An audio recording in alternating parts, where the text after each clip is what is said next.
నమస్కారం, ఘంటారావానికి స్వాగతం. ముందుగా ప్రధాన అంశాలు. రాష్ట్ర మంత్రివర్గ విస్తరణకు మధ్యాహ్నం ముహూర్తం. రాజ్భవన్ వేదికగా ప్రమాణ స్వీకారం.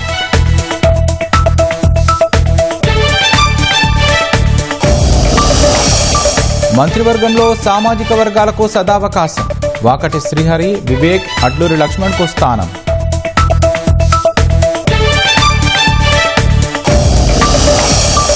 జూబ్లీహిల్స్ బీఆర్ఎస్ ఎమ్మెల్యే మాగంటి గోపీనాథ్ కన్నుమూత. ఆసుపత్రిలో చికిత్స పొందుతూ తుదిశ్వాస. ప్రముఖుల సంతాపం.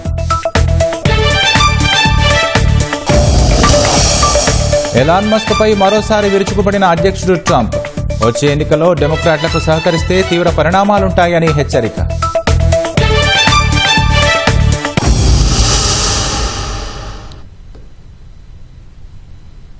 జూబ్లీహిల్స్ ఎమ్మెల్యే మాగంటి గోపీనాథ్ లేరు.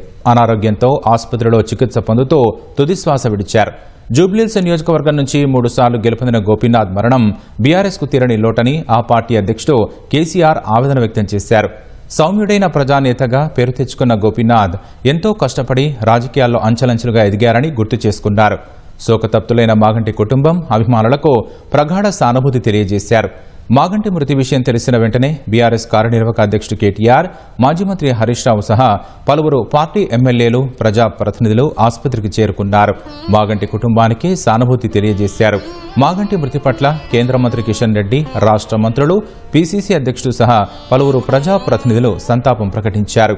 గోపీనాథ్ రాజకీయ ప్రయాణం టీడీపీతోనే ప్రారంభమైందని, ఆయన ఆత్మకు శాంతి కలగాలంటూ కుటుంబ సభ్యులకు తెలుగుదేశం అధ్యక్షుడు, ఏపీ ముఖ్యమంత్రి చంద్రబాబు నాయుడు సంతాపం తెలిపారు.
జూబ్లీహిల్స్ నియోజకవర్గం నుండి వరుసగా 3 సార్లు శాసనసభ్యుడిగా గెలుపొందడమే కాకుండా ఒక ప్రముఖ పాత్ర పోషించిన మృదు స్వభావి మా సోదరుడు ఈ మాగంటి గోపీనాథ్ గారు గత కొద్ది కాలంగా అస్వస్థతగా ఉన్న విషయం మీ అందరికీ కూడా తెలిసిందే.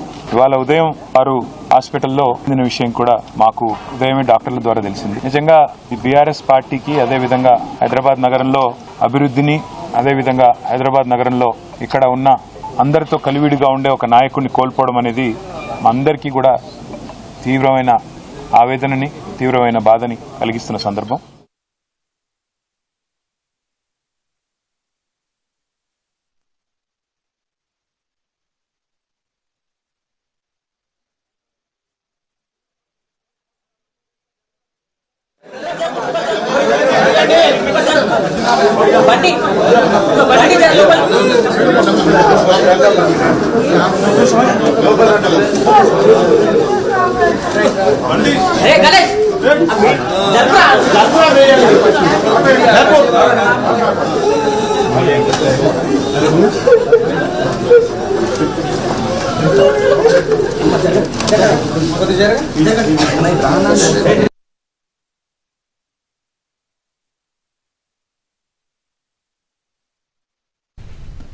నందమూరి తారక రామారావుకు వీరాభిమాని అయిన మాగంటి గోపీనాథ్ ఆయన స్ఫూర్తితో రాజకీయాల్లోకి అడుగుపెట్టారు.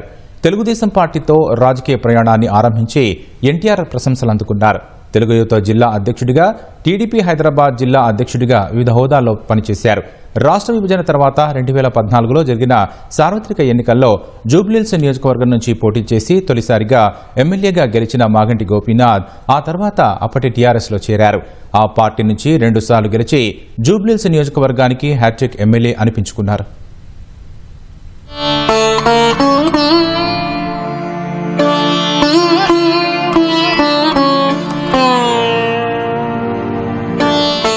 హైదరాబాద్లోని హైదర్గోడలో జన్మించిన గోపీనాథ్ ఉస్మానియా విశ్వవిద్యాలయంలో BA చదివారు. ఆ తర్వాత రాజకీయాలపై ఆసక్తి చూపారు. అప్పుడే ఎన్టీఆర్ తెలుగుదేశం పార్టీని స్థాపించడంతో యువత పెద్ద ఎత్తున ఆ పార్టీ వైపు ఆకర్షితులయ్యారు. ఎన్టీఆర్ పై వీరాభిమానంతో తెలుగుదేశం పార్టీలో చేరిన మాగంటి అంచెలంచెలుగా ఎదుగుతూ జూబ్లీహిల్స్ నియోజకవర్గానికి 3 సార్లు ఎమ్మెల్యేగా ప్రాతినిధ్యం వహించారు. 1982లో తెలుగుదేశం పార్టీతో రాజకీయాల్లో అడుగుపెట్టి కొద్ది కాలంలోనే అధినేత అభిమానాన్ని పొందారు. 1985లో ఎన్టీఆర్ స్వయంగా మాగంటిని తెలుగు యువత రాష్ట్ర అధ్యక్షుడిగా ప్రకటించారు. 1992 వరకు ఆ పదవిలో ఉన్న ఆయన 1988లో ఏడాది పాటు వినియోగదారుల ఫోరం అధ్యక్షుడిగా, హుడా డైరెక్టర్గా పనిచేశారు. టీడీపీ హైదరాబాద్ జిల్లా అధ్యక్షుడిగా వివిధ హోదాల్లోనూ పనిచేశారు. 2014లో జరిగిన సార్వత్రిక ఎన్నికల్లో జూబ్లీహిల్స్ నియోజకవర్గం నుంచి తెలుగుదేశం ఎమ్మెల్యేగా తొలిసారి గెలుపొందారు. ఎంఐఎం అభ్యర్థి నవీన్ యాదవ్ పై 9,000 ఓట్ల మెజార్టీతో విజయం సాధించారు. ఆ తర్వాత టీఆర్ఎస్ లో చేరిన గోపీనాథ్ 2018లో మరోసారి ఎమ్మెల్యేగా పోటీ చేసి కాంగ్రెస్ అభ్యర్థి విష్ణువర్ధన్ రెడ్డిపై గెలిచారు.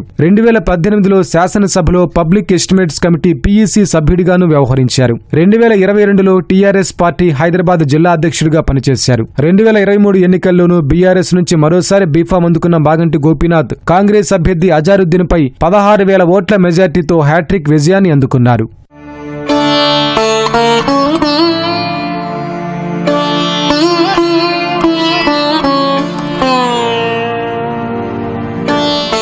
కొంతకాలం నుంచి అనారోగ్య సమస్యలతో బాధపడుతున్న మాగంటి గోపీనాథ్ చికిత్స తీసుకుంటూనే ప్రజాసేవలో నిమగ్నమయ్యేవారు. ఈ క్రమంలో ఆరోగ్యం మరింత క్షీణించడంతో గుండె, కిడ్నీ సంబంధిత సమస్యలు ఎక్కువయ్యాయి. ఈ మేరకు కుటుంబ సభ్యులు మాగంటిని ఆసుపత్రిలో చేర్చగా చికిత్స పొందుతూ గోపీనాథ్ కన్నుమూశారు.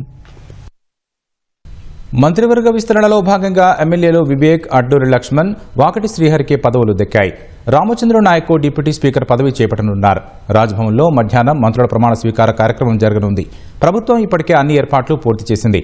ఇక మరిన్ని వివరాలు మా ప్రతినిధి తిరుపాల్ ప్రత్యక్ష ప్రసారం ద్వారా అందిస్తారు. రాకేష్, కొత్తగా 3 మంత్రులు తెలంగాణ రాష్ట్ర క్యాబినెట్లోకి రానున్నారు. మంత్రివర్గ విస్తరణకు సంబంధించి చాలా కాలంగా వాయిదా పడుతూ వస్తున్నది. నిన్నటితో తెరబడిందని చెప్పొచ్చు. ఈవేళ ఉదయము ఎవరైతే మంత్రివర్గంలోకి రానున్నారో ఆయా ఎమ్మెల్యేలకు ముఖ్యమంత్రి కార్యాలయం నుంచి ఫోన్లు వెళ్ళినట్టుగా మనకు సమాచారం ఉన్నది. ఇప్పటి వరకు మనకున్న సమాచారం ప్రకారము 3 ఎమ్మెల్యేలు మంత్రివర్గంలోకి రానున్నారు. వాళ్ళలో 2 ఎస్సీ సామాజిక వర్గానికి చెందిన వారు ఉండగా మరొకరు బీసీ సామాజిక వర్గానికి చెందిన వారు ఉన్నారు. ముందు నుంచి కూడా ఒక ఎస్సీ, ఒక బీసీ, ఒక రెడ్డి ముగ్గురికి అవకాశం ఉంటుందని చెప్పేసి కాంగ్రెస్ పార్టీ వర్గాలు చెప్తూ వస్తాయి. ఆ మేరకు కసరత్తు కూడా కొనసాగింది. చివరి క్షణంలో సుదర్శన్ రెడ్డికి ఇవ్వలేని పరిస్థితి ఏర్పడింది. ఎస్సీ వర్గీకరణ జరిగిన తర్వాత మాదిగలకు తప్పనిసరిగా మంత్రివర్గంలో చోటు కల్పించాల్సిన అవసరం ఏర్పడిందని చెప్పేసి PCC వర్గాలు చెప్తున్నాయి. అందులో భాగంగానే మాదిగ సామాజిక వర్గానికి చెందిన అడ్డూరు లక్ష్మణ్ కుమార్కు మంత్రివర్గంలో స్థానం కల్పించినట్టుగా కాంగ్రెస్ వర్గాలు చెప్తున్నాయి. మనం ప్రధానంగా ఈ 3 ఎవరైతే 3 ఎంపికయ్యారో మంత్రులుగా వాళ్ళు కూడా చూసినట్లయితే కూడా గడ్డం వివేక్ గతంలో బీఆర్ఎస్, బీజేపీ పార్టీలో కూడా చేరి తర్వాత అంటే ఒరిజినల్గా కాంగ్రెస్లో ఉన్నప్పటికీ కూడా ఈయన చెన్నూరు నుంచి ఎన్నికయ్యారు. ఈయన గతంలో టీఆర్ఎస్లోకి పోయినా, టీఆర్ఎస్ నుంచి బీజేపీ పోయినాడు, తర్వాత కాంగ్రెస్లోకి వచ్చినాడు. మొత్తం ఓవరాల్గా ఈయన చూసిన ఈయన వృత్తిపరంగా డాక్టరు. ఈయన గడ్డం గడ్డం వివేక్ వెంకటస్వామి కుమారుడు. ఈయన డాక్టర్ అయినప్పటికీ కూడా 2009 వరకు రాజకీయాలతో సంబంధం లేకుండా కొనసాగినాడు. 2009లో పెద్దపల్లి ఎంపీగా పోటీ చేసి గెలుపొందాడు. అదే సమయంలో తెలంగాణ కోసం ఉద్యమం కొనసాగడంతో పార్లమెంట్లో మిగిలిన ఎంపీలతో కలిసి ఈయన పోరాటం సాగించారు. ఆ తర్వాత 2013లో ఈయన టీఆర్ఎస్లో చేరినాడు. 2014లో మళ్ళీ తిరిగి కాంగ్రెస్లోకి వచ్చారు. ఆ తర్వాత 2016లో తిరిగి బీఆర్ఎస్లోకి పోయారు. 2019లో బీజేపీలో చేరారు. 2023 నవంబర్లో కాంగ్రెస్లోకి వచ్చారు. అయితే కాంగ్రెస్లో చేరే సమయంలో కాంగ్రెస్ అధిష్టానంతో మంత్రాలు జరిపినారు. ఆ సమయంలో రేపు తెలంగాణలో కాంగ్రెస్ ప్రభుత్వం వచ్చినట్లయితే కూడా మీకు మంత్రివర్గ స్థానంలో అవకాశం కల్పిస్తామని హామీ ఇచ్చినట్టుగా చెప్తున్నారు. ఆ హామీ మేరకే వివేక్ మంత్రివర్గంలో స్థానం కల్పించినట్టుగా కాంగ్రెస్ పార్టీ వర్గాలు చెప్తున్నాయి. అదే సమయంలో ఎస్సీ వర్గీకరణ కొనసాగిన తర్వాత మొట్టమొదటిసారి ఈ మంత్రివర్గ విస్తరణ కొనసాగుతుండటంతో మంత్రివర్గంలో మాదిగలకు చోటు దక్కించాలా, మాదిగలకు ఇవ్వాలని చెప్పేసి ఏఐసిసి నిర్ణయం తీసుకోవడంతో ఇక్కడ అడ్లూరు లక్ష్మణ్కు అవకాశం వచ్చిందని చెప్పొచ్చును. ఈయన అడ్లూరు లక్ష్మణ్ మొదటి నుంచి కూడా కాంగ్రెస్ పార్టీలో కొనసాగుతున్నారు.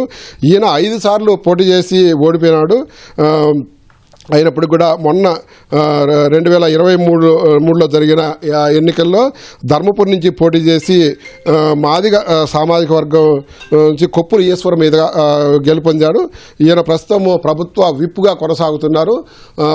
ఇప్పుడు ప్రభుత్వ విప్పు నుంచి మంత్రివర్గంలోకి తీసుకుంటున్నారు.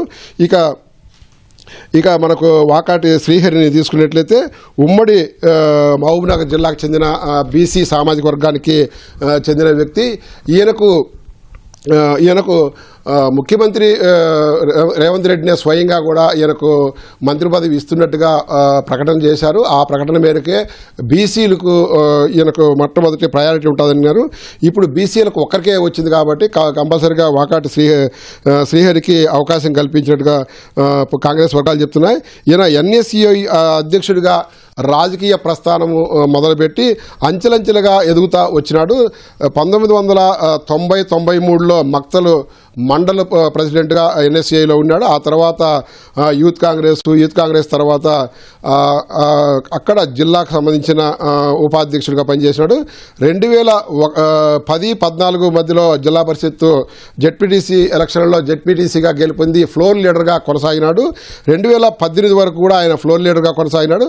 2022-24 వరకు కూడా ఆయన నారాయణపేట డిసిసి అధ్యక్షుడిగా కొనసాగినాడు. 2023లో ఈయన అసెంబ్లీ ఎన్నికల్లో పోటీ చేసి మొట్టమొదటిసారి ఈయన ఎమ్మెల్యేగా గెలుపొందారు. దాదాపు 35 సంవత్సరాలుగా ఆయన కాంగ్రెస్ పార్టీలోనే ఉంటూ కాంగ్రెస్ పార్టీలోనే కొనసాగుతున్నాడు కాబట్టి ఈయనకు ప్రాధాన్యత ఇచ్చినట్టు తెలుస్తుంది. ఇదే సమయంలో మరో బీసీకి అవకాశం ఇస్తే ఆది శ్రీనివాస్కు ఇచ్చే అవకాశం ఉండదని చెప్పి కూడా ప్రచారం జరిగింది. అయినప్పటికీ కూడా కాంగ్రెస్ పార్టీలో ఈయన మొదటి నుంచి కొనసాగుతున్నాడు. ఈయనకు అవకాశం ఇచ్చారు. మరొక వైపు ఇప్పటికే ఆదివాసీల నుంచి సీతక్క మంత్రివర్గంలో ఉండడంతో లంబాడీల నుంచి మంత్రివర్గంలోకి ఎవరికొవరికి అవకాశం ఇవ్వాలని చెప్పేసి మొదటి నుంచి డిమాండ్ ఉండింది. అయితే ముగ్గురు మాత్రమే లంబాడీలకు సంబంధించిన ఎమ్మెల్యేలు ఉన్నారు. బాలునాయక్, మురళీనాయక్, అదేవిధంగా రామచంద్ర నాయక్ ఇప్పటికే ఆయన ప్రభుత్వ విప్పుగా అవకాశం కల్పించారు. బాలునాయక్ నల్గొండ జిల్లా దేవరకొండ నుంచి ప్రాతినిధ్యం వహిస్తున్నారు. ఆయన గతంలో జిల్లా పరిషత్ చైర్మన్గా కొనసాగుతున్నారు. ఇప్పటికే ఆ జిల్లాలో 2 మంత్రులు ఉండడంతో బాలునాయక్ డిప్యూటీ స్పీకర్గా ఇచ్చే అవకాశం లేకుండా పోయిందని చెప్తున్నారు. అయితే రామచంద్ర నాయక్ ప్రభుత్వ విప్పుగా ఉన్నప్పటికీ ఆయన డిప్యూటీ స్పీకర్గా ఎంపిక చేయాలని ఏఐసిసి నిర్ణయించినట్టున్నది. ఈ మేరకు 4 పేర్లు ఏఐసిసి నుంచి ఆమోదం పొందినట్టుగా సమాచారం ఉన్నది. వీళ్ళంతా కూడా మధ్యాహ్నం 12:15 నుంచి 12:20 మధ్యలో రాజ్భవన్లో గవర్నర్ దిష్టుదేవ వర్మ ప్రమాణ స్వీకారం చేయనున్నారు. అందుకు ఏర్పాట్లు కూడా కొనసాగుతున్నాయి. మరి కాసేపట్లో వీళ్ళంతా కూడా రాజ్భవన్కు చేరుకునే అవకాశం ఉన్నది. ఈ ప్రమాణ స్వీకార కార్యక్రమానికి సీఎం రేవంత్ రెడ్డితో పాటు పిసిసి అధ్యక్షుడు మహేష్ కుమార్ గౌడ్, అట్లాగే రాష్ట్ర వ్యవహారాల ఇన్ఛార్జి మీనాక్షి నటరాజను హాజరయ్యే అవకాశం ఉన్నది. మరికొంతమంది మంత్రులు కూడా ఈ ప్రమాణ స్వీకారానికి హాజరు కానున్నారు. ఉన్నారు. అయితే మంత్రివర్గం విస్తరణ పూర్తయిన తర్వాత 2-3 రోజుల తర్వాత శాఖలు కేటాయించే అవకాశం ఉండాలి. ఇప్పటికే ముఖ్యమంత్రి వద్ద చాలా వరకు అంటే ఎక్కువ శాఖలు ఉన్నాయి. అదేవిధంగా కొంతమంది మంత్రుల దగ్గర కూడా శాఖలు అధికంగా ఉన్నాయి. వీళ్ళ ముగ్గురికి శాఖలు విభజన చేసేటప్పుడు కొన్ని మార్పులు చేర్పులు జరిగే అవకాశం ఉండదని చెప్పి పార్టీలో ప్రచారం జరుగుతున్నది. అయితే ముఖ్యమంత్రి వద్ద ఉన్న శాఖల్లో కొన్నింటిని ముగ్గురికి ఇచ్చి సర్దుబాటు చేసి మిగిలిన మంత్రులకు ఎవరికి ఎలాంటి మార్పు లేకుండా కొనసాగించాలా, లేకపోతే మంత్రుల వద్ద ఉన్న శాఖలను వీళ్ళకు సర్దుబాటు చేసి ముఖ్యమంత్రి వద్ద ఉన్న శాఖలనట్టే కొనసాగించాలా అన్నది ఒక యోచనగా కొనసాగుతుంది. అది తర్వాత 2-3 రోజుల తర్వాత అధిష్టానంతో చర్చించిన తర్వాత నిర్ణయం తీసుకునే అవకాశం ఉండదు. Over to studio. రాష్ట్ర ప్రభుత్వం గ్రీన్ ఎనర్జీని ప్రోత్సహిస్తోందని ఉప ముఖ్యమంత్రి భట్టి విక్రమార్క స్పష్టం చేశారు. ఆంధ్రప్రదేశ్లోని ఉమ్మడి కర్నూలు జిల్లాలో గ్రీన్కో సంస్థ నిర్మిస్తున్న రెన్యూవబుల్ ఎనర్జీ ప్రాజెక్టును పరిశీలించారు. రాష్ట్రంలో 2030 నాటికి 20,000 మెగావాట్ల గ్రీన్ ఎనర్జీ ఉత్పత్తిని సాధించాలని లక్ష్యంగా పెట్టుకుని న్యూ ఎనర్జీ పాలసీని తీసుకొచ్చామని గుర్తు చేశారు. సుమారు 1,00,000 కోట్ల విలువైన పంప్డ్ స్టోరేజ్ ప్రాజెక్టుల ఏర్పాటుకు ఒప్పందాలు కుదిరాయన్నారు. శ్రీశైలం డ్యాం ప్లంజ్ పూల్లో పాటు దెబ్బతిన్న ఇతర భాగాల మరమ్మతుల కోసం చేపట్టిన అధ్యయనంలో ఆందోళనకర విషయాలు వెలుగులోకి వచ్చాయి. డ్యాం వద్ద అంచనాలకు మించి నష్టం జరిగినట్లు తెలుస్తోంది. దెబ్బతిన్న భాగాలు ఎక్కువగా నీటి లోపల ఉండడంతో వాటి తీవ్రత బయటకు కనిపించడం లేదు. 2009లో కృష్ణానదికి భారీగా వరదలు రావడంతో డ్యాంలో కొంత భాగం పాడైంది. ఏప్రాన్తో పాటు అక్కడికి వెళ్లే మార్గము దెబ్బతింది. కర్నూలులోని IIT design and manufacturing association professor Krishna Nayak ఆధ్వర్యంలోని బృందం డ్యాం ప్లంజ్ పూల్ను అండర్ వాటర్ డ్రోన్తో పరిశీలించారు. డ్రోన్ను 6 మీటర్ల లోతుకు పంపించి ప్లంజ్ పూల్ అంతర్భాగం ఫోటోలు, వీడియోలు తీశారు.